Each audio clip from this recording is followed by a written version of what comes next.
your subscribers. They will tell how you can easily fix your problem. So if you have problem on your macOS Big Sur connecting to server, so how you can fix it? So first thing, just try to check your internet connection. So also you can try to reconnect your Wi-Fi adapter. So just turn it off and turn on again. Also you can try to restore your Wi-Fi router. Sometimes it also helps.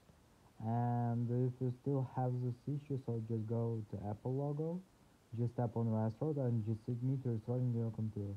And also you can try to update your system. So just go to system preferences.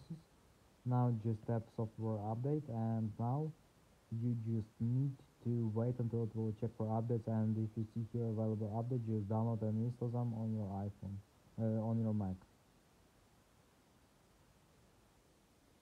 So just wait until it will check.